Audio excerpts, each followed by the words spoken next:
ರಾಹುಲ್ ಗಾಂಧಿ ಮೊದಲ ಬಾರಿಗೆ ತನ್ನ ವ್ಯಕ್ತಿತ್ವವನ್ನ ಬದಲಿಸಿಕೊಳ್ಳುವ ಒಂದು ಪ್ರಯತ್ನವನ್ನ ಮಾಡಿದ ಹಾಗೆ ಕಾಣುತ್ತೆ. ಭಾರತ್ ಜೋಡೋ ಯಾತ್ರೆಯ ಮೊದಲಿನ ರಾಹುಲ್ ಗಾಂಧಿ ಬೇರೆ, ಭಾರತ್ ಜೋಡೋ ನಂತರದ ರಾಹುಲ್ ಗಾಂಧಿ ಬೇರೆ. ಸ್ವ ಅನ್ನೋದಿಲ್ಲದೆ ಇದ್ರೆ, ಸ್ವಂತಿಕೆ ಅಂತ ಇಲ್ಲದೆ ಇದ್ರೆ, ನಿಮಗೆ ಅಧ್ಯಯನಶೀಲತೆ ಅಂತ ಇಲ್ಲದೆ ಇದ್ರೆ ಆಗುವ ಅನಾಹುತ ಏನು ಅನ್ನೋದನ್ನ ಇವತ್ತು ರಾಹುಲ್ ಗಾಂಧಿಯವರ ಮೂಲಕ ನಾವು ಕಂಡೆವು. 56 ವರ್ಷಕ್ಕೂ ಹೆಚ್ಚು ಆಡಳಿತ ಮಾಡಿದಂಥ ಕಾಂಗ್ರೆಸ್ ಪಕ್ಷ, 136 ವರ್ಷಕ್ಕೂ ಹೆಚ್ಚು ಇತಿಹಾಸ ಇರುವಂಥ ಕಾಂಗ್ರೆಸ್ ಪಕ್ಷ ತನ್ನ ಇತಿಹಾಸದ ಉದ್ದಕ್ಕೂ ಯಾವುದನ್ನ ಪಸರಿಸಿದೆ, ಯಾವುದನ್ನ ಬೆಂಬಲಿಸಿದೆ? ಭಯಗೊಳಿಸ್ಲಿಲ್ವೇ? ಮಾಡಲಿಲ್ವೇ? ಸಿಖ್ಖರ ಮೇಲೆ ಮಾರಣ ಹೋಮ ಮಾಡಿ ಸಿಖ್ಖರನ್ನ ಚೆಂಡಾಡಿದಂಥ ಕಾಂಗ್ರೆಸ್ಸು ಇವತ್ತೇನು ಹೇಳ್ತಾ ಇದೆ? ಸಿಖ್ಖರ ಪರವಾಗಿ ವಾದ ಮಂಡಿಸ್ತಾ ಇದ್ದಾರೆ ರಾಹುಲ್ ಗಾಂಧಿ. ಏನ್ ನೈತಿಕತೆ ಇದೆ ನಿಮಗೆ? ಸತ್ಯ, ನ್ಯಾಯ, ನೀತಿ, ಧರ್ಮ, ನಿಷ್ಪಕ್ಷಪಾತವಾದಂಥ ರೀತಿಯಲ್ಲಿ ಆಡಳಿತ ಮಾಡಬೇಕು ಅಂತ ಹೇಳ್ತಿರಲ್ಲ, ನೀವ್ಯಾಕೆ ಅಲ್ಪಸಂಖ್ಯಾತರ ಪಕ್ಷಪಾತಿಗಳಾಗ್ತೀರಿ?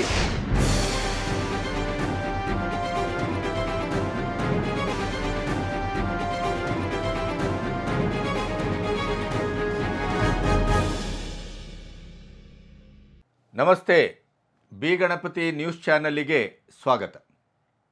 ಇವರೆಗೆ ನಮ್ಮ ಚಾನಲಿನ ಸಬ್ಸ್ಕ್ರೈಬ್ ಮಾಡದೇ ಇದ್ದರೆ ಚಾನಲನ್ನು ಸಬ್ಸ್ಕ್ರೈಬ್ ಮಾಡಿ, ಅದರ ಜೊತೆಗೆ ನಿಮ್ಮ ಸ್ನೇಹಿತರಿಗೂ ಹೇಳಿ. 18ನೇ ಲೋಕಸಭಾ ಅಧಿವೇಶನದಲ್ಲಿ ಮೊದಲ ಬಾರಿಗೆ ವಿರೋಧ ಪಕ್ಷದ ನಾಯಕರಾಗಿ ರಾಹುಲ್ ಗಾಂಧಿಯವರು ಅತ್ಯಂತ ಪ್ರಖರವಾದಂಥ ದಾಳಿಯನ್ನು ಆಡಳಿತ ಪಕ್ಷದ ಮೇಲೆ ಮಾಡಿದ್ದಾರೆ. ಅವರು ಎತ್ತಿದ ಹಲವು 10 ಪ್ರಶ್ನೆಗಳು ಅದು ಸದನದ ಘನತೆ ಗೌರವದ ಪ್ರಶ್ನೆಯಾಗಿಯೂ ಕೂಡ ಮಾರ್ಪಾಟುಗೊಂಡಿದೆ ಅನ್ನೋದು ಬಹಳ ಮುಖ್ಯವಾದದ್ದು. ಅವರ ಬಾಡಿ ಲ್ಯಾಂಗ್ವೇಜ್ ಇರ್ಬೋದು, ಅವರು ಮಾತಾಡಿದ ಶೈಲಿ ಇರ್ಬೋದು, ಅವರು ಪ್ರಸ್ತಾಪಿಸಿದ ಹಿಂದೂ ಮತ್ತು ಇತರೆ ಧರ್ಮಗಳ ಮೂಲಭೂತವಾದಂಥ ಒಂದು ಅಭಯ ಮುದ್ರೆಯ ವ್ಯಾಖ್ಯಾನ ಇರ್ಬೋದು, ಪ್ರತಿಯೊಂದನ್ನು ಕೂಡ ತಾನು ಎಲ್ಲವನ್ನೂ ಅರೆದು ಕುಡಿದಿದ್ದೇನೆ, ತಾನು ಅಜ್ಞಾನಿಯಲ್ಲ, ಪಪ್ಪು ಅಲ್ಲ, ನಾನು ಜ್ಞಾನಿ, ದಾರ್ಶನಿಕರ ಒಂದು ತತ್ವಜ್ಞಾನವನ್ನು ಕೂಡ, ತಾತ್ವಿಕತೆಯನ್ನು ಕೂಡ, ಧರ್ಮದ ಮರ್ಮವನ್ನು ಕೂಡ ನಾನು ವ್ಯಾಖ್ಯಾನಿಸಬಲ್ಲೆ ಅನ್ನುವಂಥ ಒಂದು ಧಿಮಾಕನ್ನು, ಧೈರ್ಯವನ್ನು ಮೊದಲ ಬಾರಿಗೆ ರಾಹುಲ್ ಗಾಂಧಿ ಸಂಸತ್ತಿನಲ್ಲಿ ಪ್ರದರ್ಶನ ಮಾಡಿದ್ದಾರೆ. 99 ಸೀಟನ್ನು 50ರಿಂದ 99 ಸೀಟಿಗೆ ಬಂದಂಥ ಕಾಂಗ್ರೆಸ್ಸಿನ ಒಂದು ರೀತಿಯಲ್ಲಿ ರುದ್ರ ನರ್ತನ ಇದು. जो लोग अपने आप को हिंदू कहते हैं वो 24 घंटा हिंसा हिंसा हिंसा, नफरत नफरत नफरत. आप हिंदू हो ही नहीं. सर, गुरु नानक जी के चित्र में भी आपको अभय मुद्रा दिखाई देगा. गुरु नानक जी भी कहते हैं कि डरो मत, डराओ मत, और किसी को उन्होंने अपनी जिंदगी में नहीं डराया. जीसस क्राइस्ट की इमेज देखिए, उसमें भी आपको अभय मुद्रा दिखाई देगा. जीसस क्राइस्ट की इमेज में भी अभय मुद्रा, डरो मत, डराओ मत. और जीसस क्राइस्ट ने कहा कि अगर आपको कोई थप्पड़ मारता है तो दूसरा गाल दिखा दो. मोदी जी ने अपने भाषण में एक दिन कहा कि हिंदुस्तान ने किसी पर आक्रमण नहीं किया. उसका कारण है क्योंकि यह देश अहिंसा का देश है. यह देश डर का देश नहीं है. और जो लोग अपने आप को हिंदू कहते हैं वो 24 घंटा हिंसा हिंसा हिंसा, नफरत नफरत नफरत, असत्य सत्य असत्य.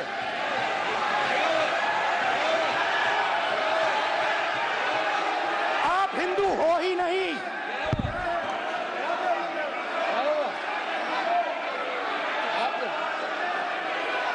Just get me that picture of Shiva.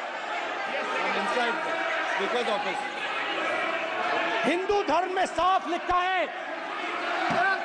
सत्य के साथ खड़ा होना चाहिए, सत्य से पीछे नहीं हटना चाहिए, सत्य से नहीं डरना चाहिए. अहिंसा हमारा प्रतीक है. अभय मुद्रा ऐसे कीजिए, अभय मुद्रा. बात समझिए, ये इसलिए चिल्ला रहे हैं क्योंकि तीर जहां पे दिल में के तीर लगा है, इसलिए ये चिल्ला रहे हैं। देखो चुप हो गए, देखिए स्पीकर साहब चुप हो गए सब। नहीं नहीं, नरेंद्र मोदी जी पूरा हिंदू समाज नहीं है, बीजेपी पूरा हिंदू समाज नहीं है, आरएसएस पूरा हिंदू समाज नहीं है। INDA ಕೂಟ ಇವತ್ತು ಒಕ್ಕೂಟದಿಂದ ಇದೆ, ಒಗ್ಗಟ್ಟಿನಿಂದ ಇದೆ. ನಾವು ಇದೇ ರೀತಿಯ ಅಗ್ರೆಸಿವ್ ಆಗಿ, ಆಕ್ರಮಣಕಾರಿಯಾಗಿ ಪ್ರತಿಪಕ್ಷದ ಒಂದು ರೀತಿ ನೀತಿಗಳನ್ನು, ಪ್ರತಿಕ್ರಿಯಿಸುವ ರೀತಿ ನೀತಿಗಳನ್ನು ನಾವು ಸದನದಲ್ಲಿ, ಸಂಸತ್ತಿನಲ್ಲಿ ಸಂಪೂರ್ಣವಾಗಿ ಪ್ರದರ್ಶನ ಮಾಡಲಿಕ್ಕೆ ಯೋಗ್ಯರಿದ್ದೇವೆ. ಅಂಥ ಒಂದು ಸ್ಥಿತಿಯನ್ನು, ಮರ್ಮವನ್ನು, ಪ್ರತಿಕ್ರಿಯೆಯನ್ನು, ಸಂಕೇತವನ್ನು ರಾಹುಲ್ ಗಾಂಧಿ ಆಡಳಿತ ಪಕ್ಷದ ಎದುರು ಇಟ್ಟಂತೆ ಕಾಣುತ್ತೆ. ಹಾಗಾದರೆ ಅಲ್ಲೋಲ ಕಲ್ಲೋಲವನ್ನು ಸೃಷ್ಟಿಸಿದ ಸ್ವತಃ ಮಧ್ಯೆ ಪ್ರಧಾನಿಯವರು, ಅಮಿತ್ ಶಾ ಅವರು, ರಾಜನಾಥ್ ಸಿಂಗ್ ಅವರು ಮಧ್ಯಪ್ರವೇಶಿಸಿ ರಾಹುಲ್ ಗಾಂಧಿಯ ಕ್ಷಮೆಗೆ ಒತ್ತಾಯಿಸುವ ಮೂಲಕ ಮತ್ತು ಇಡೀ ಹಿಂದೂಗಳ ಭಾವನೆಗೆ ರಾಹುಲ್ ಗಾಂಧಿ ಧಕ್ಕೆ ತಂದಿದ್ದಾರೆ ಅನ್ನುವ ಮಟ್ಟದಲ್ಲಿ ಇವತ್ತು ಪ್ರತಿಭಟನೆ ಆಯಿತು, ಕೋಲಾಹಲ ಆಯಿತು, ಗದ್ದಲ ಆಯಿತು. ಓಂ ಬಿರ್ಲಾ ಅವರು ಕೂಡ ನೀತಿ ನಿಯಮಗಳ ಚೌಕಟ್ಟನ್ನು ಮೀರ್ತಾ ಇದ್ದೀರಿ ಅನ್ನುವ ಹಾಗೆ ಎಚ್ಚರಿಕೆಯನ್ನು ಕೊಡಬೇಕಾಯಿತು. ಹಾಗಾದರೆ ಆದದ್ದೇನು, ನಡೆದದ್ದೇನು? ಕೆಲವು ಪಾಯಿಂಟ್ಸ್ಗಳನ್ನು ಇಟ್ಟುಕೊಂಡು ಇದರ ಇಡೀದಾದಂಥ ಒಂದು ಪ್ರತಿಕ್ರಿಯಾತ್ಮಕವಾದಂಥ ಸನ್ನಿವೇಶಗಳನ್ನು ನಿಮ್ಮೆದುರು ಚಿತ್ರಿಸುವ ಮತ್ತು ಇಡುವ ಕೆಲಸವನ್ನು ಮಾಡಲಿಕ್ಕೆ ಹೊರಟಿದ್ದೇನೆ. ರಾಹುಲ್ ಗಾಂಧಿ ಮೊದಲ ಬಾರಿಗೆ ತನ್ನ ವ್ಯಕ್ತಿತ್ವವನ್ನು ಬದಲಿಸಿಕೊಳ್ಳುವ ಒಂದು ಪ್ರಯತ್ನವನ್ನು ಮಾಡಿದ ಹಾಗೆ ಕಾಣುತ್ತೆ. ಭಾರತ್ ಜೋಡೋ ಯಾತ್ರೆಯ ಮೊದಲಿನ ರಾಹುಲ್ ಗಾಂಧಿ ಬೇರೆ, ಭಾರತ್ ಜೋಡೋ ನಂತರದ ರಾಹುಲ್ ಗಾಂಧಿ ಬೇರೆ.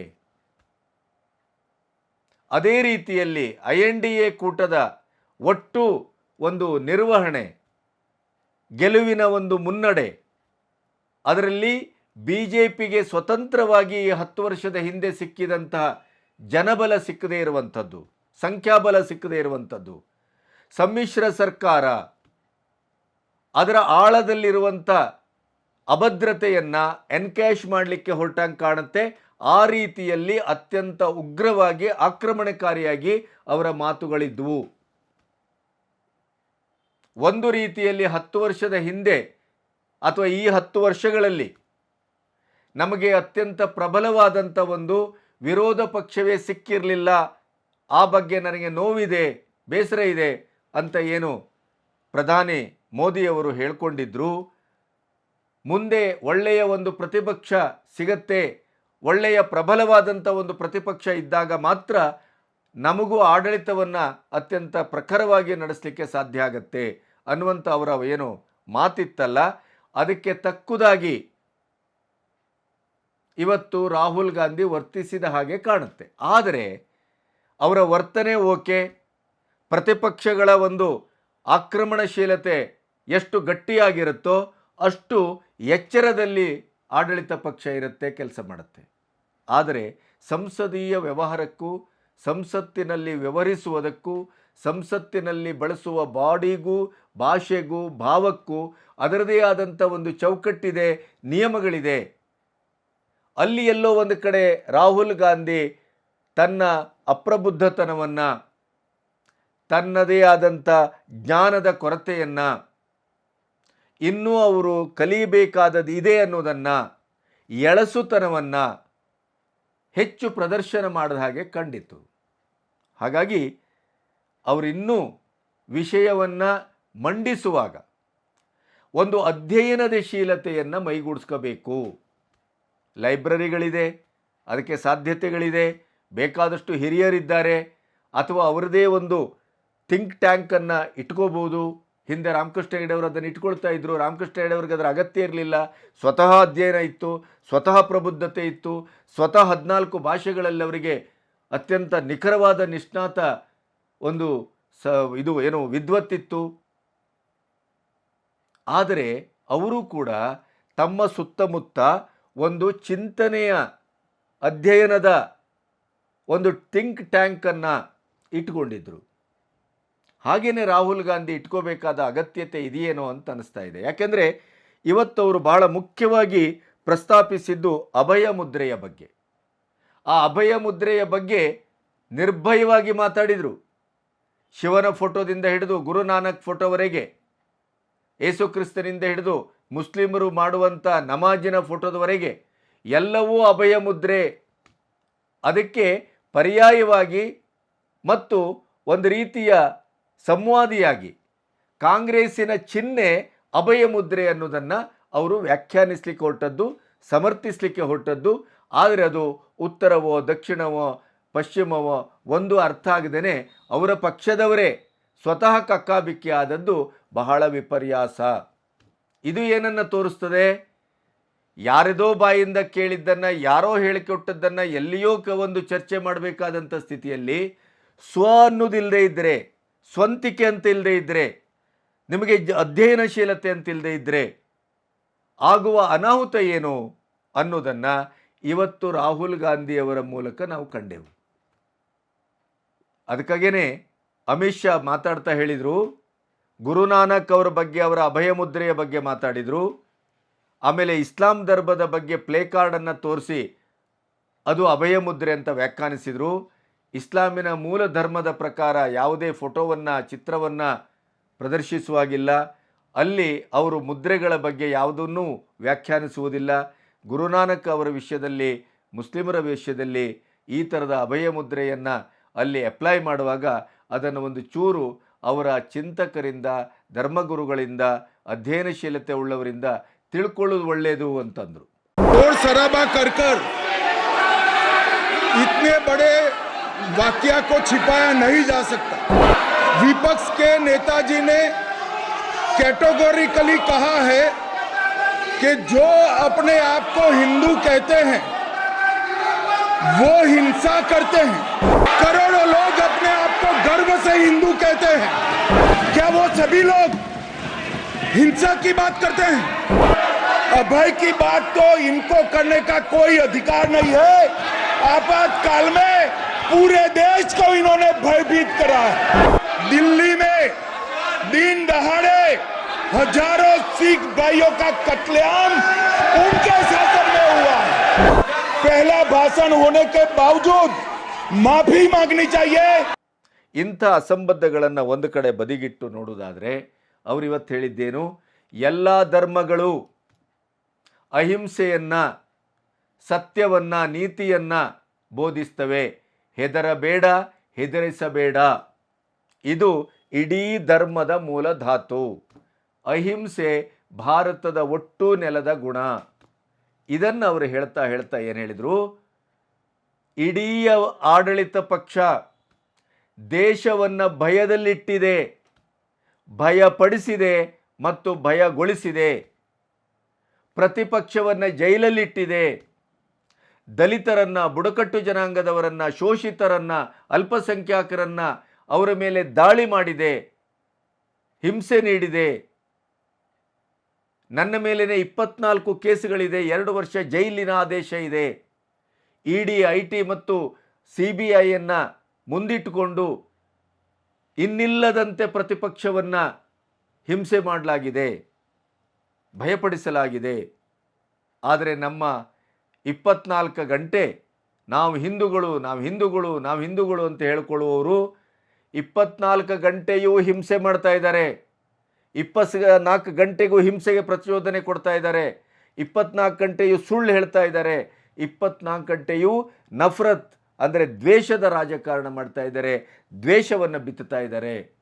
ಇವರು ಯಾವ ಜಾತಿಯ ಹಿಂದೂಗಳು ಅಂತ ಕೇಳಿದರು. ಆವಾಗ ಆಸ್ಫೋಟಗೊಂಡಿತು. ಮೋದಿಯವರು ಎದ್ದು ನಿಂತರು. ಈ ದೇಶದ ಬಹುಸಂಖ್ಯಾತರ ಧರ್ಮ ಪ್ರಜ್ಞೆಯ ಬಗ್ಗೆ, ಹಿಂದೂಗಳ ಬಗ್ಗೆ ಈ ರೀತಿಯ ಮಾತನಾಡುವುದು ಅತ್ಯಂತ ಗಂಭೀರವಾದಂಥ ವಿಚಾರ ಇದು ಅಂತ ಹೇಳಿದರು. ಆ ಕ್ಷಣಕ್ಕೆ ಇವರು ಮತ್ತೆ ರಾಹುಲ್ ಗಾಂಧಿ, ನಾನು ಸಂಪೂರ್ಣ ಈ ದೇಶದ ಹಿಂದೂಗಳ ಬಗ್ಗೆ ಮಾತಾಡಿಲ್ಲ, BJP ಅವ್ರ ಬಗ್ಗೆ ಮಾತಾಡ್ತಾ ಇದ್ದೇನೆ, ನಿಮ್ಮ ಬಗ್ಗೆ ಮಾತಾಡ್ತಾ ಇದ್ದೇನೆ, RSS ಬಗ್ಗೆ ಮಾತಾಡ್ತಾ ಇದ್ದೇನೆ ಅಂತಂದರು. ಆವಾಗ ಅಮಿತ್ ಶಾ ಎದ್ದು ನಿಂತರು. ಅಮಿತ್ ಶಾ ಎದ್ದು ನಿಂತು ಅತ್ಯಂತ ಖಡಕ್ಕಾಗಿ ಮಾತಾಡಿದರು. ಕ್ಷಮೆಯಾಚಿಸಬೇಕು ಪ್ರತಿಪಕ್ಷದ ನೇತಾರ. ಕೋಟಿ ಕೋಟಿ ಜನ ನಾವು ಹಿಂದೂಗಳು ಅಂತ ಅತ್ಯಂತ ಎದೆ ತಟ್ಟಿ ಹೇಳ್ತಾರೆ ಈ ದೇಶದಲ್ಲಿ, ಅಭಿಮಾನದಿಂದ ಹೇಳ್ಕೊಂಡು ಬದುಕ್ತಾ ಇದ್ದಾರೆ. ಅಂಥ ಹಿಂದೂಗಳ ಮೇಲೆ, ಹಿಂದೂಗಳ ಇಡೀದಾದಂಥ ತಾತ್ವಿಕತೆಯ ಮೇಲೆ ಇವತ್ತು ದಾಳಿ ಮಾಡಲಾಗಿದೆ. ಹಿಂದೂಗಳೆಲ್ಲರೂ ಹಿಂಸಾರತಿಗಳು, ಹಿಂಸಾ ಪ್ರಚೋದಕರು, ಹಿಂದೂಗಳೆಲ್ಲರೂ ಅಸತ್ಯವಂತರು, ಸುಳ್ಳುಗಾರರು, ಸೇಡನ್ನು ಬಿತ್ತುವವರು ಅಂತ ಹೇಳುವ ಮೂಲಕ ಕೋಟಿ ಕೋಟಿ ಹಿಂದೂಗಳ ಭಾವನೆಗೆ ಧಕ್ಕೆ ತರಲಾಗಿದೆ ಅಂತ ಅಮಿತ್ ಶಾ ಅವರು ಹೇಳಿದರು. ಕ್ಷಮೆ ಯಾಚನೆಗೆ ಒಳಗೂ ಪ್ರತಿಭಟನೆ ಮಾಡ್ತೇವೆ, ಹೊರಗಡೆಗೂ ಪ್ರತಿಭಟನೆ ಮಾಡ್ತೇವೆ ಅಂತ ಅಂದರು. ಇಲ್ಲಿ ಈ ರೀತಿಯ ಒಂದು ಕೋಲಾಹಲ ನಡೀತಾ ಇರುವಾಗಲೇ ರಾಹುಲ್ ಗಾಂಧಿ ಮತ್ತೆ ಪ್ರದರ್ಶನದ ಒಂದು ಪ್ಲೇ ಕಾರ್ಡನ್ನು ತೋರಿಸ್ತಾ ಇದ್ದರು. ಆವಾಗ ಅವರು ನಮ್ಮ ಸದನದ ಸಭಾಪತಿಗಳಾದಂಥ ಓಂ ಬಿರ್ಲಾ ಅವರು ಹೇಳಿದರು, 352 ನಿಯಮದ ಪ್ರಕಾರ ಯಾವುದೇ ಫೋಟೋ ಮತ್ತು ಪ್ಲೇ ಕಾರ್ಡ್ ತೋರಿಸ್ಲಿಕ್ಕೆ ಇಲ್ಲ ಅನ್ನೋದು ನಿಮಗೆ ಗೊತ್ತಿಲ್ವೇ, ಶಿವನ ಫೋಟೋವನ್ನು ತೋರಿಸಬಾರ್ದೆ ಅಂತ ಮತ್ತೆ ವಾಗ್ದಾಳಿ ನಡೆಸಿದರು. ಹಾಗಾದರೆ ಸಂಸತ್ತಿನಲ್ಲಿ ಶಿವನ ಫೋಟೋವನ್ನು ತೋರಿಸಬಾರ್ದು ಅಂತ ಆದರೆ ನೀವು ನನಗೆ ಅಪ್ಪಣೆ ಮಾಡಿ ತೋರಿಸ್ಕೊಡ್ದು ಅಂತ ಹೇಳಿದರು. ನಿಯಮವನ್ನು ಉಲ್ಲಂಘಿಸ್ತೀರಿ ಅಂತ ಆದರೆ, ಉಲ್ಲಂಘಿಸುವುದೇ ನಿಮ್ಮ ಧರ್ಮ ಅಂತ ಆದರೆ, ಉಲ್ಲಂಘಿಸಲಿಕ್ಕೆ ಸಾಧ್ಯತೆ ಇದೆ, ನಾವು ಅದನ್ನೇ ಮಾಡ್ತೇನೆ ಅಂತ ಆದರೆ ನಿಮ್ಮ ಇಡೀ ಪ್ರತಿಪಕ್ಷದವರು ಆತ್ಮಾವಲೋಕನ ಮಾಡಿಕೊಳ್ಳಿ ಅಂತಂದರು ಬಿರ್ಲಾ ಅವರು. ಈ ರೀತಿಯ ಎಲ್ಲ ವಾಗ್ವಾದಗಳು ನಡೆದವು. ಅದರ ಮಧ್ಯೆ ರಾಹುಲ್ ಗಾಂಧಿ ಎತ್ತಿದ ಕೆಲವು ಪ್ರಶ್ನೆಗಳು, ಅದನ್ನು ಇಟ್ಟುಕೊಂಡು ಒಂದು ಚರ್ಚೆ ಮಾಡೋಣ ಅಂತ ನಾನು ಹೊರಟಿದ್ದೇನೆ. ಒಂದು, ಹಿಂದೂಗಳು ಸಮಸ್ತ ಹಿಂದೂಗಳು ಅಂತ ಅವರು ಹೇಳಿದ್ದಾರೆಯೇ? ಇಲ್ಲ. ಅವರು BJPಯವರನ್ನು, ಆಡಳಿತ ಪಕ್ಷವನ್ನು, ಮೋದಿಯವರನ್ನು ಮತ್ತು ಅಮಿತ್ ಶಾ ಅವರನ್ನು ದೃಷ್ಟಿಯಲ್ಲಿಟ್ಟುಕೊಂಡು ಟಾರ್ಗೆಟ್ ಮಾಡಿ ನೀವು ಹಿಂದೂಗಳಲ್ಲ, ಮತ್ತು ಮೋದಿ ಹಿಂದೂ ಸಮಾಜದ ಒಬ್ಬ ಸಾಂಕೇತಿಕ ಸ್ವರೂಪವೂ ಅಲ್ಲ, ಪ್ರಾತಿನಿಧಿಕ ಸ್ವರೂಪವೂ ಅಲ್ಲ ಅಂತ ಹೇಳಿದರು ಅವರು. ಈ ರೀತಿಯ ಮಾತುಗಳು ನಡೀತಾ ಇರುವಾಗ ಈಗ ಏನಾಗಿದೆ, BJPಗೆ ಇದೊಂದು ಬ್ರಹ್ಮಾಸ್ತ್ರವಾಗಿ ಸಿಕ್ಕಿದೆ. ಹಿಂದೂಗಳನ್ನು ಅಹಿಂಸಾವಾದಿಗಳು ಅಂತ ಹೇಳುವ ಬದಲು ಹಿಂದೂಗಳನ್ನು ಹಿಂಸಾರತಿಗಳು ಅಂತಂದರು ರಾಹುಲ್ ಗಾಂಧಿ, ಹಿಂದೂಗಳನ್ನು ಸುಳ್ಳುಗಾರರು ಅಂತಂದರು ರಾಹುಲ್ ಗಾಂಧಿ, ಹಿಂದೂಗಳನ್ನು ದ್ವೇಷ ಬಿತ್ತುವವರು ಅಂತಂದರು ರಾಹುಲ್ ಗಾಂಧಿ. ಹಿಂದೂ ಧರ್ಮದ ಇಡೀದಾದಂಥ ಆಚರಣೆ ಮತ್ತು ಅದರ ಅನುಸರಣೆ ಮಾಡುವಂಥ ಕೋಟಿ ಕೋಟಿ ಹಿಂದೂಗಳಿಗೆ ರಾಹುಲ್ ಗಾಂಧಿ ಅವಮಾನ ಮಾಡಿದ್ದಾರೆ. ಇದು ಅಮಿತ್ ಶಾ ಅವರ ವಾದ. ಯಾಕೆ ಇದನ್ನು ಹೇಳ್ತಾ ಇದ್ದೇನೆ ಅಂತಂದರೆ, ರಾಜಕೀಯದ ಒಂದು ಅಟಾಟೋಪದಲ್ಲಿ ಯಾರ ಮಾತನ್ನು ಯಾವ ರೀತಿಯೂ ತಿರುಗಿಸಬಹುದು. ಮಾಂಗಲ್ಯದ ಪ್ರಕರಣ ತಿರುಗಿಸಲಿಲ್ವೇ? OBCಯ ಪ್ರಕರಣವನ್ನು ಮೋದಿಯವರು ಹೇಳಿದಾಗ OBCಯ ಮೀಸಲಾತಿಯನ್ನು ಕಿತ್ತು ಕದ್ದು ಮುಸ್ಲಿಮರಿಗೆ ಹಂಚುತ್ತಾರೆ ಅಂತ ಹೇಳಿದಾಗ ಮುಸ್ಲಿಂ ವಿರೋಧಿ ಪ್ರಧಾನಿ ಮೋದಿಯವರು ಅಂತ ಚಿತ್ರಿಸಲಿಲ್ವೇ? ಅವರು ಆಡಿದ ಮಾತಿನ ಇಡೀ ಕಾಂಟೆಸ್ಟನ್ನು ನಾವು ಯಾರಾದರೂ ಅರ್ಥ ಮಾಡಿಕೊಂಡಿವೆ? ಪ್ರತಿಪಕ್ಷಗಳು ಮುಖ್ಯವಾಗಿ ಇಲ್ಲ. ಇವತ್ತು ಅದೇ ಆಗಿದೆ. ರಾಹುಲ್ ಗಾಂಧಿ ಸಂಸತ್ತಿನಲ್ಲಿ ಇಡೀ ಹಿಂದೂ ಸಮಾಜ ಅಥವಾ ಹಿಂದೂಗಳು ಹಿಂಸಾರತಿಗಳು ಅಂತ ಹೇಳದೇ ಇರಬಹುದು, ಹೇಳಲಿಲ್ಲ.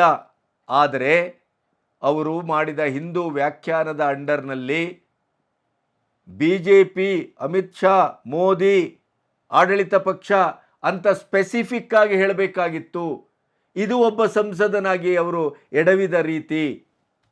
ಆಮೇಲೆ ಅದಕ್ಕೆ ಸಮಜಾಯಿಷಿ ಕೊಡೋದಕ್ಕಿಂತ ಮುಖ್ಯವಾಗಿ ಮೊದಲು ಮಾತನ್ನಾಡುವಾಗ ನೀವು ಅದನ್ನು ಸ್ಪೆಸಿಫಿಕ್ ಆಗಿ ಹೇಳಬೇಕು, ಆ ಜಾಗೃತೆ ಇರಬೇಕು, ಆ ಸೂಕ್ಷ್ಮತೆ ಇರಬೇಕು.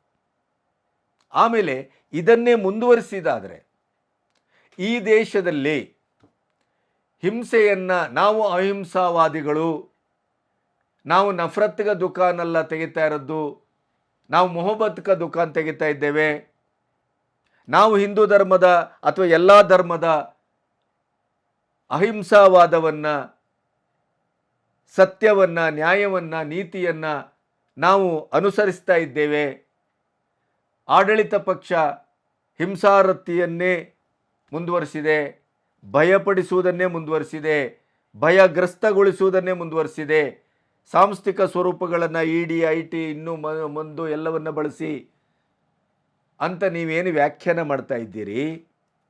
56 ವರ್ಷಕ್ಕೂ ಹೆಚ್ಚು ಆಡಳಿತ ಮಾಡಿದಂಥ ಕಾಂಗ್ರೆಸ್ ಪಕ್ಷ, 136 ವರ್ಷಕ್ಕೂ ಹೆಚ್ಚು ಇತಿಹಾಸ ಇರುವಂಥ ಕಾಂಗ್ರೆಸ್ ಪಕ್ಷ ತನ್ನ ಇತಿಹಾಸದ ಉದ್ದಕ್ಕೂ ಯಾವುದನ್ನು ಪಸರಿಸಿದೆ, ಯಾವುದನ್ನು ಬೆಂಬಲಿಸಿದೆ? ಭಯಗೊಳಿಸಲಿಲ್ವೇ? ಮಾಡಲಿಲ್ವೇ? ಭಯೋತ್ಪಾದಕರಿಗೆ ಬೆನ್ತಟ್ಟುವ ಕೆಲಸವನ್ನು ಮಾಡಲಿಲ್ವೇ? ಹಾಗಾದರೆ ಈ ದೇಶದಲ್ಲಿ ಸುಭಿಕ್ಷವಾದಂಥ ಶಾಂತಿಯುತವಾದಂಥ ಪರಿಸ್ಥಿತಿ ಇತ್ತೇನು?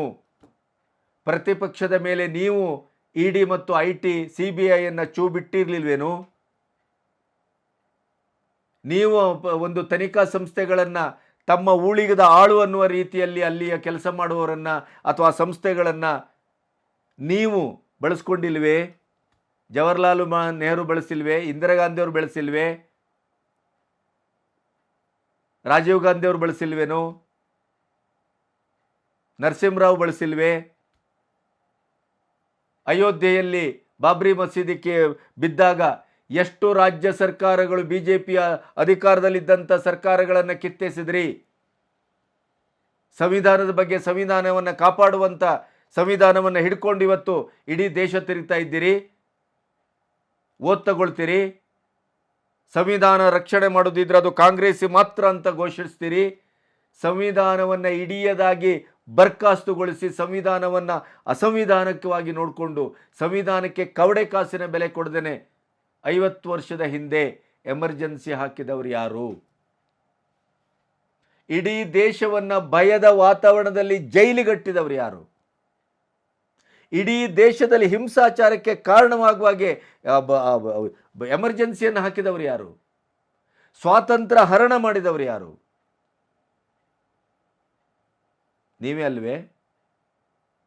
ದೆಹಲಿಯಲ್ಲಿ ನಡೆದಂಥ ಸಿಖ್ ಹತ್ಯಾಕಾಂಡ, ಅದನ್ನೇ ಇವತ್ತು ಅಮಿತ್ ಶಾ ಅಲ್ಲಿ ಪ್ರಸ್ತಾಪ ಮಾಡಿದರು. ಆ ಘನಘೋರವಾದಂಥ ಸಿಖ್ ಹತ್ಯಾಕಾಂಡವನ್ನು ಮಾಡಿದವರು ಯಾರು? ಮಾತಾಡ್ತಾ ರಾಹುಲ್ ಗಾಂಧಿ ಇವತ್ತು ಹೇಳ್ತಾರೆ ಸಿಖ್ಖರ ಮೇಲೆ ಒಂದು ಭಯಾನಕವಾದಂಥ ದಾಳಿ ಮಾಡಿದ್ರಿ ನೀವು ಅಂತ. ಅದನ್ನು ಯಾವ ರೀತಿಯಲ್ಲಿ ಹೇಳ್ತೀರಿ? ದೆಹಲಿಯಲ್ಲಾದಂಥ ರೈತರ ಪ್ರತಿಭಟನೆಯನ್ನು ದೃಷ್ಟಿಯಲ್ಲಿ ಇಟ್ಕೊಂಡು ಹೇಳ್ತೀರಿ. ಪ್ರತಿಭಟನೆಯ ಆಳದಲ್ಲಿ ಅದನ್ನು ಚೂ ಬಿಟ್ಟಲಿಕ್ಕೆ ಕಾರಣವಾದಂಥ ಭಯೋತ್ಪಾದಕ ಸಂಘಟನೆಗಳ ಒಂದು ಒಳಸಂಚಿಗೆ ನೀವು ಕೈದು ಜೋಡಿಸಿದವರು ಕೂಡ ಕಾಂಗ್ರೆಸ್ ಮತ್ತು INDA ಅನ್ನೋದು ತನಿಖೆಯಿಂದ ಮತ್ತು ಅದು ಸಾಬೀತಾಗಿದೆ. ಅದಕ್ಕೆ ಸಾಕ್ಷ್ಯಗಳು ಸಿಕ್ಕಿದವೆ. ಸಿಖ್ಖರ ಮೇಲೆ ಮಾರಣ ಹೋಮ ಮಾಡಿ ಸಿಖ್ಖರನ್ನು ಚೆಂಡಾಡಿದಂಥ ಕಾಂಗ್ರೆಸ್ಸು ಇವತ್ತೇನು ಹೇಳ್ತಾ ಇದೆ? ಸಿಖ್ಖರ ಪರವಾಗಿ ವಾದ ಮಂಡಿಸ್ತಾ ಇದ್ದಾರೆ ರಾಹುಲ್ ಗಾಂಧಿ. ಏನು ನೈತಿಕತೆ ಇದೆ ನಿಮಗೆ? ಪಾಕಿಸ್ತಾನದ ವಿಭಜನೆ ಆಗುವಾಗ ನಡೆದ ಹಿಂಸಾಕಾಂಡ ಯಾರಂಡಲ್ ನಡೀತದು? ನೆಹರು ಅವರು ಇರಲಿಲ್ವೇನಾಗ? ಗಾಂಧಿಯವರು ಇದೇ ವಿಭಜನೆಯ ಸಂದರ್ಭದಲ್ಲಿ ಹಿಂದೂಗಳ ಮಾರಣ ಹೋಮ ನಡೀತಾ ಇರುವಾಗ ಹಿಂದೂಗಳನ್ನು ಕಡೆಗಣಿಸಿ ಅವರನ್ನು ಮಸೀದಿಯಿಂದ ಹೊರಗೆ ಬರುವ ಹಾಗೆ ಮಾಡಿ ಉಪವಾಸ ಇತ್ಯಾದಿಯ ತಂತ್ರವನ್ನು ಮಾಡಿ ಅವರು ಯಾವಾಗ ಮಸೀದಿಯಿಂದ ಹೊರಗೆ ಬಂದರೋ ಕೊನೆಗೆ ಇಡೀಯದಾಗಿ ಹಿಂದೂಗಳ ಮಾರಣ ಹೋಮ ನಡೀತು. ಹಿಂದೂಗಳ ಇಡೀಯದಾಗಿ ಬೀದಿಯಲ್ಲಿ ನಿಂತರು. ಅವರಿಗೊಂದು ಅಶನ ವಸನದ ವ್ಯವಸ್ಥೆ, ವಸತಿಯ ವ್ಯವಸ್ಥೆ ಮಾಡಿ ಅಂತೇಳಿ ಗೋಗರೆದ್ರು. ಬಿರ್ಲಾ ಭವನದ ಎದುರು ಬಂದು ಗಾಂಧಿ ಕೈ ಜೋಡಿಸಿದ್ರೇನು? ನೆಹರು ಅವರು ಮಾತಾಡಿದ್ರೇನು? ಯಾರು ಭಯಗೊಳಿಸಿದವರು? ಯಾರು ಹಿಂಸಾಚಾರ ಮಾಡಿದವರು? ಯಾರು ಹಿಂಸಾರತಿಗಳು? ಇಡೀ ಸಂವಿಧಾನದ ಒಂದು ಅಧಿಕಾರವನ್ನು ಅಥವಾ ಕೇಂದ್ರ ಸರ್ಕಾರದಲ್ಲಿ ನಾವು ಪ್ರಧಾನಿಯಾಗಿದ್ದೇವೆ, ಆಡಳಿತ ಪಕ್ಷದಲ್ಲಿದ್ದೇವೆ ಅನ್ನುವಂಥ ಅಹಂಕಾರದಲ್ಲಿ ಎಷ್ಟು ರಾಜ್ಯ ಸರ್ಕಾರಗಳನ್ನು ಉಳಿಸಿದ್ರಿ ನೀವು? ಸಂವಿಧಾನಕ್ಕೆ ಅಮೆಂಡ್ಮೆಂಟ್ ತಂದ್ರಿ 110ಕ್ಕೂ ಹೆಚ್ಚು ಬಾರಿ. ನಿಮ್ಮ ಅನುಕೂಲಕ್ಕೆ ತಕ್ಕಾಗಿ ಸಂವಿಧಾನವನ್ನು ಬಳಸ್ಕೊಂಡಂಥವರು ಈ ದೇಶದಲ್ಲಿ ತಾವುಗಳು. ಆದರೆ ಭೂತದ ಬಾಯಲ್ಲಿ ಭಗವದ್ಗೀತೆ ಅನ್ನುವಾಗೆ ಇವತ್ತು ಸಂವಿಧಾನ ರಕ್ಷಣೆಯ ಮಾತಾಡ್ತಿದ್ದೀರಿ. ಎಂಥ ವ್ಯಂಗ್ಯ ಇದು! ಹಿಂಸೆ ಮತ್ತು ಅಹಿಂಸೆಯ ಬಗ್ಗೆ ವ್ಯಾಖ್ಯಾನಿಸುವ ನೈತಿಕತೆ ಶುದ್ಧಾಂಗವಾಗಿ 0 ಲೆವೆಲ್ಗೆ ಕಳ್ಕೊಂಡಿದ್ದಿದ್ರೆ ಅದು ಕಾಂಗ್ರೆಸ್ ಪಕ್ಷ ಮಾತ್ರ. ಅದಕ್ಕೆ 100 ಉದಾಹರಣೆಗಳು ಸಿಗ್ತವೆ. 26/11 ತಾಜ್ ಹೋಟೆಲ್ ಮೇಲೆ ನಡೆದಂಥ ದಾಳಿ, ಅದರ ಇಡೀ ಅಂಡರ್ ಪ್ಲೇ, ಅದರ ಇಡೀ ಒಳಕತನ, ಆ ಹೊತ್ತಿನಲ್ಲಿ ಇಂಟೆಲಿಜೆನ್ಸ್ ಡಿಪಾರ್ಟ್ಮೆಂಟ್ನಲ್ಲಿ ಅಧಿಕಾರಿಯಾಗಿದ್ದವರ ಆತ್ಮಕಥೆಯಲ್ಲಿ ಸಾಬೀತಾಗಿದೆ. ಸರ್ಕಾರದ ಕೃಪಾಪೋಷಿತ ವ್ಯವಸ್ಥೆಯಲ್ಲಿ ಆ ಭಯೋತ್ಪಾದಕ ಕಸಬ್ 3 ದಿನ ಮೊದಲೇ ಐಷಾರಾಮಿಯಾಗಿ ಆರಾಮಾಗಿ ಅವನು ಬಂದು ಸ್ಥಳ ಅಧ್ಯಯನ ಮಾಡಿ ಹೋಗಿದ್ದ ಅನ್ನುವ ಸತ್ಯವನ್ನು ಅವರು ಹೊರಗಡೆ ಹಾಕಿದ್ದಾರೆ. ದೆಹಲಿಯಲ್ಲಿ ಅವತ್ತು ಸಂಪೂರ್ಣವಾಗಿ ಯಾರು ಒಂದು ಫೋನ್ ಎತ್ತಲಿಕ್ಕೂ ಸಾಧ್ಯ ಇಲ್ಲದೆ ಇದ್ದಂಥ ವಾತಾವರಣವನ್ನು ಅವತ್ತು ಸರ್ಕಾರ ಹೇಗೆ ನಿರ್ಮಿಸಿತ್ತು ಅನ್ನೋದನ್ನು ಕೂಡ ಅವರು ಅದರ ಸಂಪೂರ್ಣವಾಗಿ ದಾಖಲೆ ಸಮೇತ ಬರೆದಿದ್ದಾರೆ. ಏನು ಹೇಳ್ತೀರಿ ಇದಕ್ಕೆ? ಏನು ಹೇಳ್ತೀರಿ? ಪಾಕಿಸ್ತಾನ ನಮ್ಮ ಶತ್ರು ರಾಷ್ಟ್ರವಲ್ಲ ಹೇಳಿದವರು ಯಾರು? ಸಂಸತ್ತಿನಲ್ಲಿ ಪ್ಯಾಲೆಸ್ತೀನಕ್ಕೆ ಜೈ ಅಂತ ಹೇಳಿದವರು ಓತು ತಗೊಳ್ಳುವಾಗ ಅಂತ OICಯನ್ನು ಬೆಂಬಲಿಸೋರು ಯಾರು? ಬೆಂಬಲಿಸಿದವರು ಯಾರು? ಸಂಸತ್ ಭವನಕ್ಕೆ ಬಾಂಬ್ ಇಟ್ಟವರ ಪರವಾಗಿ ಮಾತಾಡಿದವರು ಯಾರು? ಅಂತ ಭಯೋತ್ಪಾದಕರಿಗೆ ಗಲ್ಲು ಶಿಕ್ಷೆಯನ್ನು ವಿಧಿಸಿದಾಗ ಅದಕ್ಕೆ ವಿರೋಧಿಸಿದವರು ಯಾರು?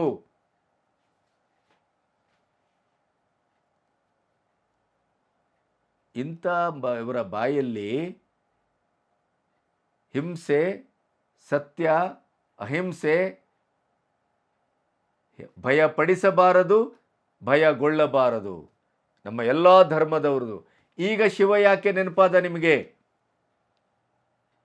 ರಾಮ ಮಂದಿರದ ಉದ್ಘಾಟನೆ ಸಂದರ್ಭದಲ್ಲಿ ಅಲ್ಲಿಯ ಎಲ್ಲ ಅಂಗಡಿ ಮಾಲೀಕರನ್ನು ಹೊಡೆದಾಕಿದಿರಿ, ಅಲ್ಲಿಯ ನೆಲವನ್ನು ಕಬಳಿಸಿದಿರಿ, ಅಲ್ಲಿಯ ಸ್ಥಳೀಯರಿಗೆ ಬೆಲೆಯನ್ನೇ ಕೊಟ್ಟಿಲ್ಲ. ಆದ್ದರಿಂದ ನಿಮಗೆ ರಾಮ ಶಾಪ ಇತ್ತಿದ್ದಾನೆ, ಅದಕ್ಕಾಗಿ ನಮ್ಮ ಪಕ್ಷದ ಸದಸ್ಯರು ಆಯ್ಕೆ ಆಗಿದ್ದಾರೆ ಅನ್ನುವಂಥ ವ್ಯಾಖ್ಯಾನ ಮಾಡ್ತಿರಲ್ಲ. ಅದಕ್ಕೊಂದು ಉದಾಹರಣೆ ಕೊಡಿ, ದಾಖಲೆ ಕೊಡಿ. ಅಲ್ಲಿ BJP ಗೌರ್ಮೆಂಟು ಅಥವಾ ಮೋದಿಯವರು ಸ್ಥಳೀಯರ ವಿಶ್ವಾಸವನ್ನು ಗಳಿಸಿಲ್ಲ, ಸ್ಥಳೀಯರ ಮೇಲೆ ಅತ್ಯಂತ ನಿರ್ದಯವಾಗಿ ಅವರು ಕ್ರಮ ಕೈಗೊಂಡಿದ್ದಾರೆ, ನೆಲವನ್ನು ವಶಪಡಿಸ್ಕೊಂಡಿದ್ದಾರೆ, ಸ್ಥಳೀಯರಿಗೆ ಯಾವುದೇ ರೀತಿಯ ಬೆಂಬಲವನ್ನು ಕೊಟ್ಟಿಲ್ಲ, ಸ್ಥಳೀಯರ ವಿಶ್ವಾಸವನ್ನು ಪಡೆದಿಲ್ಲ, ರಾಮ ಮಂದಿರದ ಉದ್ಘಾಟನೆಯ ಕಂಪೌಂಡಿನ ಹತ್ರವೂ ಅವರನ್ನು ಸುಳಿಲಿಕ್ಕೆ ಬಿಡಲಿಲ್ಲ ಅಂತ ಹೇಳಿದ್ರಲ್ಲ. ಇದು ಸತ್ಯನಾ? ಇದು ವಾಸ್ತವಿಕ ಸತ್ಯನಾ? ಹೇಳಿ. ಈ ರೀತಿಯ ಅಸಂಬದ್ಧಗಳನ್ನು ವ್ಯಾಖ್ಯಾನದ ರೂಪದಲ್ಲಿ ಇಡ್ತಾ ರಾಹುಲ್ ಗಾಂಧಿ ಇನ್ನೊಂದು ತಪ್ಪನ್ನು ಮಾಡಿದರು. ಸ್ವತಃ ಓಂ ಬಿರ್ಲಾ ಅವರ ಮೇಲೆ, ಸಭಾಧ್ಯಕ್ಷರ ಮೇಲೆ ದಾಳಿ ಮಾಡಿದರು. ನೀವು ಸಭಾಧ್ಯಕ್ಷರಾಗಿ ಆಯ್ಕೆಯಾದಾಗ ನಿಮ್ಮನ್ನು ಸಭಾಪೀಠದಲ್ಲಿ ಕೂಡಿಸಲಿಕ್ಕೆ ವಿರೋಧ ಪಕ್ಷದ ನಾಯಕನಾಗಿ ನಾನು, ಪ್ರಧಾನಿಯಾಗಿ ಮೋದಿಯವರಲ್ಲಿ ಬಂದು ನಿಮಗೆ ಅಭಿನಂದಿಸಲಿಕ್ಕೆ ಶೇಕ್ ಹ್ಯಾಂಡ್ ಮಾಡುವಾಗ, ಕೈ ಕುಲುಕುವಾಗ ನೀವೇನು ಮಾಡಿದ್ರಿ? ಮೋದಿಯವರ ಕೈ ಕುಲುಕುವಾಗ ನೀವು ನಮಸ್ಕರಿಸುವ ಹಾಗೆ ಬಾಗಿದ್ರಿ. ಅದೇ ನನಗೆ ಕೈ ಕುಲುಕುವಾಗ ಸ್ಟ್ರೇಟ್ ಆಗಿ ನಿಂತಿದ್ರಿ. ಯಾಕೆ ಈ ಭೇದ ಭಾವ? ಸಭಾಧ್ಯಕ್ಷರಾಗಿ ಮೋದಿಯವರಿಗೆ ಬಾಗುವುದರ ಹಿಂದೆ ಇರುವ ನಿಮ್ಮ ಶೈಲಿಯ ಮರ್ಮ ಏನು? ನಿಲುವಿನ ಮರ್ಮ ಏನು? ಆ ಬಾಡಿ ಲ್ಯಾಂಗ್ವೇಜ್ ಏನನ್ನು ಹೇಳ್ತಾ ಇದೆ ಅಂತ ಪ್ರಶ್ನೆ ಮಾಡಿದರು. ಆವಾಗ ಓಂ ಬಿರ್ಲಾ ಅವರು ಹೇಳಿದರು, ನೋಡಿ, ವಯಸ್ಸಿನಿಂದ ಹಿರಿಯರಿಗೆ ತಲೆಬಾಗುವ, ಸಾಧ್ಯವಾದರೆ ಪಾದ ಮುಟ್ಟಿ ನಮಸ್ಕರಿಸುವ ಒಂದು ಸಂಸ್ಕೃತಿಯನ್ನು ನಮ್ಮ ತಾಯಿ ಹೇಳಿಕೊಟ್ಟಿದ್ದಾರೆ. ಮೋದಿಯವರು ನನಗಿಂತ ವಯಸ್ಸಿನಲ್ಲಿ ದೊಡ್ಡವರು, ಆದ್ದರಿಂದ ನಾನು ದೇಹವನ್ನು ಬಾಗಿಸಿದ್ದೇನೆ. ನನ್ನ ವಯಸ್ಸಿಗೆ ಸಮಾನರು ಅಥವಾ ಕೆಳಗಿನವರು ಅಂತಾದರೆ ನನ್ನ ದೇಹವನ್ನು ನೇರದಲ್ಲಿಟ್ಟುಕೊಂಡು ನಾನು ಸರಿಸಮಾನವಾಗಿ ಶೇಕ್ ಹ್ಯಾಂಡ್ ಮಾಡೋದು ನನ್ನ ಕಲ್ಚರದು. ಆವಾಗ ರಾಹುಲ್ ಗಾಂಧಿ ಇನ್ನೂ ಉದ್ದಟತನಕ್ಕೆ ಹೋಗಿ ಏನು ಹೇಳ್ತಾರೆ, ಆಯಿತು, ನಿಮ್ಮನ್ನು ಮಾತನ್ನು ಒಪ್ಕೊಂಡಿದ್ದೇನೆ, ಆದರೆ ಸಂವಿಧಾನದ ಪ್ರಕಾರ, ಲೋಕತಂತ್ರದ ಪ್ರಕಾರ, ಪ್ರಜಾಪ್ರಭುತ್ವದ ಪ್ರಕಾರ ಈ ಸಂಸತ್ತಿನಲ್ಲಿ ಸಭಾಧ್ಯಕ್ಷರಕ್ಕಿಂತ ಯಾರೂ ದೊಡ್ಡವರಲ್ಲ, ನೀವು ಹಾಗೆ ಭಾವಿಸಬೇಕಾಗಿಲ್ಲ. ಅದು ಪ್ರಧಾನಿ ಆಗ್ಬೋದು, ಇನ್ಯಾರೋ ಆಗ್ಬೋದು. ಏನ್ರಿ ಇದು, ಏನ್ರಿ ಇದು? ಈ ದೇಶದಲ್ಲಿ ಒಂದು ಕೈ ಮುಗಿಯೋದಕ್ಕೆ ಒಂದು ಸಂಸ್ಕೃತಿ ಇದೆ. ಗುರು ಹಿರಿಯರು, ತಂದೆ ತಾಯಿ, ಇವರಿಗೆಲ್ಲ ಒಂದು ದೇಹವನ್ನು ಬಗ್ಗಿ ನಮಿಸುವಂಥ ಒಂದು ಸಂಸ್ಕೃತಿ ಇದೆ. ಆ ಸಂಸ್ಕೃತಿ ಪ್ರಕಾರ ನಾನು ನಡ್ಕೊಂಡಿದ್ದೇನೆ ಅಂತ ಸಭಾಧ್ಯಕ್ಷರು ಹೇಳಿದರೂ ಕೂಡ ಅದನ್ನು ಮೀರಿ ಅವರನ್ನೇ ಮತ್ತೆ ಪ್ರಶ್ನಿಸುವಂಥ ಉದ್ದಟತನಕ್ಕೂ ಇವತ್ತು ರಾಹುಲ್ ಗಾಂಧಿ ಅವರು ಸಾಕ್ಷಿಭೂತರಾದರು. ಆಮೇಲೆ ಬಯೋಲಾಜಿಕಲ್ ಚೈಲ್ಡ್ ಅಲ್ಲ ಪ್ರಧಾನಿಯವರು, ಅವರು ದೇವಪುತ್ರ, ಮೇಲಿಂದ ಇಳಿದು ಬಂದವರು, ಅವರಿಗೆ ದೇವರೊಟ್ಟಿಗೆ ನೇರ ಕನೆಕ್ಷನ್ ಇದೆ. ಪ್ರತಿದಿನ 8 ಗಂಟೆಗೆ ದೇವರೊಟ್ಟಿಗೆ ಅವರು ಸಂಭಾಷಣೆ ಮಾಡ್ತಾರೆ. ಆವಾಗ ದೇವರು ಹೇಳ್ತಾರೆ, ಅದಾನಿ ಅಂಬಾನಿ ಪರವಾಗಿ ಕೆಲಸ ಮಾಡು, GST ಅಸಂಬದ್ಧವಾಗಿ GST ತೆಗೆದುಕೊಂಡು ಬಾ ಅಂತ ಹೇಳ್ತಾಳೆ, ದೇವರು ಆದೇಶ ಮಾಡ್ತಾರೆ. ಆಮೇಲೆ ನೋಟ್ ಬ್ಯಾನ್ ಮಾಡಿ ಅಂತ ಹೇಳ್ತಾರೆ. ಆ ದೇವರು ಹೇಳಿದ್ದಾನೆ ಇವರು ಮಾಡಿದ್ದಾರೆ. ದೇವರನ್ನು ವ್ಯಂಗ್ಯ ಮಾಡ್ತಾರೆ. ಈ ದೇಶದ ಸಾಂವಿಧಾನಿಕ ಪೀಠದ ಒಂದು ಗೌರವಾನ್ವಿತ ಸದಸ್ಯರಾದಂಥ ಸ್ಥಾನದಲ್ಲಿ ಕೂತಂಥ ಮೋದಿ ಪ್ರಧಾನಿಯವರನ್ನು ಕೂಡ ಇಷ್ಟು ಕೀಳಾಗಿ ವ್ಯಂಗ್ಯ ಮಾಡೋದು ಒಬ್ಬ ವಿರೋಧ ಪಕ್ಷದ ನಾಯಕನ ನಡಾವಳಿ ಅಲ್ಲ ಅನ್ನೋದು ಅವ್ರಿಗಿನ್ನೂ ಅರ್ಥ ಆಗಲಿಲ್ಲ. GST ಬಗ್ಗೆ, ನೋಟ್ ಬ್ಯಾನ್ ಬಗ್ಗೆ ಈಗ ಯಾಕೆ ಮಾತಾಡ್ತೀರಿ? ಕಳೆದ 10 ವರ್ಷ ಯಾಕೆ ಮಾತಾಡಿಲ್ಲ? ಅವಾಗೇನು ಸಂಖ್ಯಾಬಲ ಇರಲಿಲ್ಲ ಅಂತಲ? ಈಗ ನೀವು ಸಂಖ್ಯೆಯಲ್ಲಿ 99 ಆಗಿದ್ದೀರಿ ಅನ್ನುವ ಆ ಒಂದು ಹುಂಕಾರವೇನು? ಆ ಕಾರಣಕ್ಕಾಗಿ ಹಿಂದೂಗಳ ಮೇಲೆ ದಾಳಿ ಮಾಡ್ತೀರೇನು? ಹಿಂದೂಗಳ ಭಾವನೆಯ ಮೇಲೆ ದಾಳಿ ಮಾಡ್ತೀರಿ? ಸಂಸತ್ತು ಒಂದು ದೇಗುಲ, ಜನದೇಗುಲ. ಅದು ಅಲ್ಲಿ ಹೇಗೆ ಮಾತಾಡಬೇಕು, ಯಾವ ರೀತಿಯ ದೇಹವನ್ನು ಪ್ರದರ್ಶಿಸಬೇಕು, ಯಾವ ಭಾಷೆಯನ್ನು ಬಳಸಬೇಕು ಅನ್ನುವ ಜ್ಞಾನವೂ ಬೇಡ. 50 ವರ್ಷ ದಾಟಿದ್ದೀರಿ, ಈಗಲೂ ಪ್ರಬುದ್ಧತೆ ಬೇಡ. ಇಷ್ಟು ಕಾಲದ ಸಂಸದೀಯ ವ್ಯವಹಾರದಲ್ಲಿ ನೀವು ಕಲ್ತದ್ದೇನು, ಪಡೆದದ್ದೇನು? ಒಂದು ಗಾಂಭೀರ್ಯ ಬೇಡ. ನಿಮ್ಮ ಹೂಂಕಾರ ಓಕೆ, ಪ್ರತಿಪಕ್ಷದಲ್ಲೂ ಒಂದು ಧ್ವನಿಪೂರ್ಣತೆ ಇದೆ, ವಿರೋಧಿಸುವ ಒಂದು ಆಕ್ರಮಣಶೀಲತೆ ಇದೆ ಅನ್ನೋದನ್ನು ಈ 10 ವರ್ಷದ ನಂತರ ಪ್ರಥಮವಾಗಿ ತೋರಿಸ್ಕೊಟ್ರಿ. ಓಕೆ, ಆದರೆ ಅದು ಬೀದಿ ಜಗಳದ ಮಟ್ಟಕ್ಕೆ ಬರಬೇಕೇನು? ರಾಷ್ಟ್ರಪತಿಗಳ ಭಾಷಣದ ಮೇಲೆ ಸಂಸದೀಯ ಒಂದು ವ್ಯವಸ್ಥೆಯ ಗಾಂಭೀರ್ಯವನ್ನು ಕಾಪಾಡಿಕೊಂಡು ಅದಕ್ಕೆ ಪ್ರತಿಕ್ರಿಯಿಸುವ ಸಂದರ್ಭದಲ್ಲಿ ಯಾವ್ಯಾವುದೋ ವಿಷಯಗಳನ್ನು ತಂದು ತನ್ನ ನಾಯಕತ್ವದ ಪ್ರಭಾವವನ್ನು ಬೀರಬೇಕು, ಆಕ್ರಮಣಶೀಲತೆಯನ್ನು ನಾನು ದಾಖಲಿಸಬೇಕು. ಮೋದಿಯವರೊಬ್ಬರೇ ಅಲ್ಲ ಭಾಷಣ ಮಾಡುವವರು, ಸಂಸ್ಕೃತಿಯ ಬಗ್ಗೆ, ಧರ್ಮದ ಬಗ್ಗೆ, ದೇಶದ ನೆಲದ ಒಂದು ಇಡೀಯದಾದಂಥ ಹೊಕ್ಕುಳುಬಳ್ಳಿಯ ನಮ್ಮ ಅಸ್ಮಿತೆಯ ಬಗ್ಗೆ, ಧರ್ಮದ ಅಡಕ ಜ್ಞಾನದ ಬಗ್ಗೆ ತಾತ್ವಿಕವಾಗಿ ಮಾತಾಡುವ ಶಕ್ತಿ ಕೇವಲ ಮೋದಿಯವರಿಗಲ್ಲ, ನನಗೂ ಇದೆ ಅಂತ ತೋರಿಸಿಕೊಡುವ ಭರದಲ್ಲಿ ಇವತ್ತು ಅವರು ಇಡೀಯದಾಗಿ ಸಂಸದೀಯ ಒಂದು ಸದನದಲ್ಲಿ, ವ್ಯವಹಾರದಲ್ಲಿ, ಅದರ ಎತ್ತರದ ಚೌಕಟ್ಟಿನಲ್ಲಿ ಒಂದು ರೀತಿಯ ನಗಪಾಟಲಾದದ್ದು. ರಾಹುಲ್ ಗಾಂಧಿ ಇನ್ನೂ ಪಪ್ಪುವಾಗೇ ಉಳಿದಿದ್ದಾರೆ, ಜ್ಞಾನಿಯಾಗಿಲ್ಲ, ಬೆಳೆದಿಲ್ಲ ಅನ್ನೋದರ ಸೂಚನೆಯನ್ನು ದಟ್ಟವಾಗಿ ಕೊಟ್ಟರು ಅವರು. ಇವತ್ತು ಸಂಸತ್ತಿನಲ್ಲಿ ಒಂದು ನಿಯಮ ಇದೆ, ಏನೇ ಮಾತಾಡೋದಿದ್ರೂ ಸಭಾಧ್ಯಕ್ಷರನ್ನು ನೋಡಿ ಮಾತಾಡಬೇಕು. ಅದನ್ನು ಸಭಾಧ್ಯಕ್ಷರೇ ಮತ್ತೆ ಮತ್ತೆ ನೆನಪು ಮಾಡಿಕೊಡ್ಬೇಕಾಯ್ತು.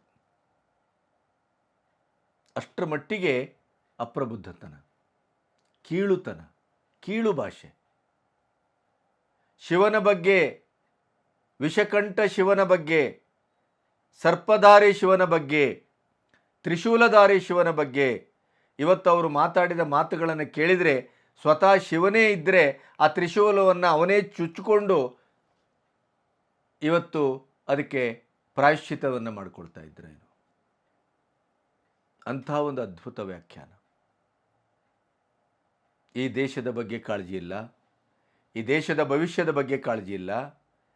ಇವರ ಸರ್ಕಾರ ಎಲ್ಲೆಲ್ಲಿದೆಯೋ ಅಲ್ಲೆಲ್ಲ ಭ್ರಷ್ಟಾಚಾರ, ದಿವಾಳಿತನ, ಟಕಾಟಕ್ ಕಟಾಕಟ್ ಅಂಥೇಳಿ ಎಲ್ಲರಿಗೂ 8,500 ರೂಪಾಯಿ ಕೊಟ್ಟು ಬಿಡ್ತಾನೆ ಅಂತ ಹೇಳಿ ಒಂದು ಕನಿಷ್ಠ ಮಟ್ಟದ ಆರ್ಥಿಕ ಜ್ಞಾನ ಇಲ್ಲದೇನೆ ಇವತ್ತು ನೋಟ್ ಬ್ಯಾನು ಅಂತೀರಿ, GST ಅಪ್ರಬುದ್ಧತನ ಅಂತೀರಿ, ಅವೈಜ್ಞಾನಿಕ ಅಂತೀರಿ, ಜನಸಾಮಾನ್ಯರನ್ನು ಸಂಪೂರ್ಣವಾಗಿ ಬೀದಿಗೆ ತಂದಿದ್ದೀರಿ ಅಂತೀರಿ, ಅಯೋಧ್ಯೆಯನ್ನ ರಾಮ ಮಂದಿರದ ಉದ್ಘಾಟನೆಯನ್ನ ವ್ಯಂಗ್ಯ ಮಾಡ್ತೀರಿ. ಇಷ್ಟಾಗಿಯೂ GDP 8.2 ಹೇಗೆ ಬಂತು? ಇಡೀ ಪ್ರಪಂಚದಲ್ಲಿ ರಿಸೆಷನ್ ಇದೆ, ಇಡೀ ಪ್ರಪಂಚ ಆರ್ಥಿಕವಾದ ಹೊಡೆತದಲ್ಲಿದೆ, ಇಡೀ ಪ್ರಪಂಚದಲ್ಲಿ ನಾವೇ ಅನ್ನುವಂಥ ಬಲಾಢ್ಯ ದೇಶಗಳು ಇವತ್ತು ಆರ್ಥಿಕ ಅಸಮತೋಲನ ಮತ್ತು ಅಸ್ಥಿರತೆಯಿಂದ ಬಳಲ್ತಾ ಇದೆ. ಕೋವಿಡ್ನಂಥ ಮಹಾಮಾರಿಯಲ್ಲಿ ಸಂಪೂರ್ಣವಾಗಿ ಧರಾಶಾಯಿಯಾಗಿದೆ. ಅಂಥ ಸಂದರ್ಭದಲ್ಲಿ ಭಾರತ ನಿರಂತರವಾಗಿ GDPಯನ್ನು ಕಾದ್ಕೊಬಂದಿದೆ, ನಿರಂತರವಾಗಿ ಆರ್ಥಿಕವಾದ ಸ್ಥಿರತೆಯನ್ನು ಕಾಪಾಡ್ಕೊಬಂದಿದೆ. ಕಣ್ಣು ಕಾಣೋದಿಲ್ಲ, ನೋಡುವ ನೋಟವೂ ಸರಿ ಇಲ್ವೇ? ಪ್ರಧಾನಿ ಮೋದಿಯವರನ್ನು ಇಷ್ಟು ಕೀಳಾಗಿ ನೀವು ಚಿತ್ರಿಸ್ತೀರಿ ಅಂತಾದರೆ ನಿಮಗೆ ಪ್ರಧಾನಿಯ ಪಟ್ಟದ ಬಗ್ಗೆ, ಆ ಸ್ಥಾನದ ಬಗ್ಗೆ, ಮಾನ ಮರ್ಯಾದೆ, ಒಂದು ಗೌರವದ ಬಗ್ಗೆ ಎಷ್ಟು ಹೀಗಳಿತ ಇದೆ, ಎಷ್ಟು ಕೀಳಾದಂಥ ಅಭಿರುಚಿ ಇದೆ. ಮತ್ತು ನಿಮಗೆ ಸಂವಿಧಾನಾತ್ಮಕವಾದ ಪ್ರಜಾತಂತ್ರ ವ್ಯವಸ್ಥೆಯಲ್ಲಿ, ಲೋಕತಂತ್ರ ವ್ಯವಸ್ಥೆಯಲ್ಲಿ ಅಥವಾ ಸಂಸದೀಯ ಭವನದಲ್ಲಿ, ಸಂಸತ್ತಿನಲ್ಲಿ ಹೇಗೆ ವ್ಯವಹರಿಸಬೇಕು ಅನ್ನುವಂಥ ಒಂದು ರೀತಿ ನೀತಿಯ ಬಗ್ಗೆ ಎಂಥ ಅವಜ್ಞೆ ಇದೆ, ಎಂಥ ಅನಾಗರಿಕವಾದಂಥ ಒಂದು ಹುಂಕಾರ ಇದೆ. ನಾನು ಏನು ಬೇಕಾದರೂ ಮಾತಾಡಬಲ್ಲೆ ಅನ್ನುವ ದರ್ಪ, ಅದು ನಿಮ್ಮನ್ನು ಎಷ್ಟು ಅಸಹನೀಯವಾಗಿ ಈ ದೇಶದ ಜನರೆದುರು ನಿನ್ನೆ ಚಿತ್ರಿಸಿತು ಅನ್ನೋದರ ಕನಿಷ್ಠ ಮಟ್ಟದ ಜ್ಞಾನ ಆದರೂ ಇದೆಯಾ? ಇದೇನ್ರಿ? ಏನು ಬೇಕಾದರೂ ಮಾತಾಡ್ಬಿಡ್ಬೋದೇನು? ಏನಾದರೂ ಬೇಕಾದರೂ ಹೇಳ್ಬಿಡ್ಬೋದಾ? ಯಾವ ರೀತಿಯೂ ವ್ಯಾಖ್ಯಾನ ಮಾಡ್ಬೋದೇನು? ಈ ದೇಶದ ಭಯೋತ್ಪಾದಕ ಚಟುವಟಿಕೆಗಳಲ್ಲಿ ತೊಡಗಿಕೊಂಡವರು ಯಾರು? ಧರ್ಮ ಅಹಿಂಸೆಯನ್ನು ಬೋಧಿಸ್ತಾ ಇದೆ. ಆದರೆ ಅದೇ ಧರ್ಮದ ನೆಲೆಯಲ್ಲಿ ಬಂದಂಥವರು ಪ್ರತಿಯೊಂದು ಚಟುವಟಿಕೆಯಲ್ಲಿ, ಪ್ರತಿಯೊಂದು ಭಯೋತ್ಪಾದಕ ಚಟುವಟಿಕೆಯಲ್ಲಿ, ಪ್ರತಿಯೊಂದು ದೇಶ ವಿರೋಧಿ ಚಟುವಟಿಕೆಗಳಲ್ಲಿ, ಪ್ರತಿಯೊಂದು ದೇಶದ ಅಭದ್ರಗೊಳಿಸುವಂಥ ಘಟನೆಗಳಲ್ಲಿ ಯಾಕೆ ತೊಡಗಿಕೊಳ್ತಾರೆ? ಅದರ ಬಗ್ಗೆ ಏನು ಹೇಳ್ತೀರಿ? ಅದರ ಬಗ್ಗೆ ಯಾಕೆ ಮಾತಾಡೋದಿಲ್ಲ? ಸತ್ಯ, ನ್ಯಾಯ, ನೀತಿ, ಧರ್ಮ, ನಿಷ್ಪಕ್ಷಪಾತವಾದಂಥ ರೀತಿಯಲ್ಲಿ ಆಡಳಿತ ಮಾಡಬೇಕು ಅಂತ ಹೇಳ್ತೀರಲ್ಲ, ನೀವ್ಯಾಕೆ ಅಲ್ಪಸಂಖ್ಯಾತರ ಪಕ್ಷಪಾತಿಗಳಾಗ್ತೀರಿ? ಭಯೋತ್ಪಾದಕ ಚಟುವಟಿಕೆಯ ಮೂಲಕ ದೇಶದ ಈ ಅಖಂಡತೆಯನ್ನು, ಸಾರ್ವಭೌಮತ್ವವನ್ನು ಕೆಡಿಸುವ ಮತ್ತು ಪ್ರಶ್ನಿಸುವ ಮಟ್ಟಕ್ಕೆ ಹೋದಂಥ ದೇಶವನ್ನು ಮಿತ್ರ ರಾಷ್ಟ್ರ ಅಂತ ಕರಿತೀರಿ. ಪಾಕಿಸ್ತಾನಕ್ಕೆ ಜಿಂದಾಬಾದ್ ಅಂತ ಹೇಳಿದವರನ್ನು ಸಂರಕ್ಷಣೆ ಮಾಡ್ತೀರಿ. ಪ್ಯಾಲಿಸ್ತೇನ್ಗೆ ಜೈ ಜೈ ಅಂತ ಹೇಳಿದವರನ್ನು ಅವರ ಹಿಂದೆ ಹಿಂಬಾಲಕರಾಗಿ ಹೋಗ್ತೀರಿ. ಏನಕ್ಕೇನ ಅಧಿಕಾರ ರಾಜಕಾರಣ ಅಲ್ಲ. ಮತ್ತೆ ನೀವು ಅಹಿಂಸೆಯನ್ನು ಬೋಧಿಸ್ತೀರಿ, ಸಹೋದರತ್ವವನ್ನು ಬೋಧಿಸ್ತೀರಿ. ನೀವು ಯಾವ ಜಾತಿ ಹಿಂದೂಗಳು ಅಂತ ಕರಿತೀರಿ? 24 ಗಂಟೆ ಹಿಂದೂಗಳು ಅಂತ ಕರ್ಕೊಳ್ಳೋವರೆಲ್ಲರೂ ಹಿಂಸಾರತಿಗಳು, ದ್ವೇಷವನ್ನು ಬಿತ್ತುವವರು ಅಂತ ಸಂಸತ್ ಭವನದಲ್ಲಿ, ಸಂಸತ್ತಿನಲ್ಲಿ ಘೋಷಿಸ್ತೀರಿ. ಪ್ರೂವ್ ಮಾಡಿ ನೋಡೋಣ, ಸಾಕ್ಷೀಕರಿಸಿ ನೋಡೋಣ. ಈ ದೇಶದ 140 ಕೋಟಿ ಜನರೆದುರು ಅದನ್ನು ಸಾಬೀತು ಮಾಡಿ ನೋಡೋಣ. ಧೈರ್ಯ ಇದ್ರೆ ಮಾಡಿ.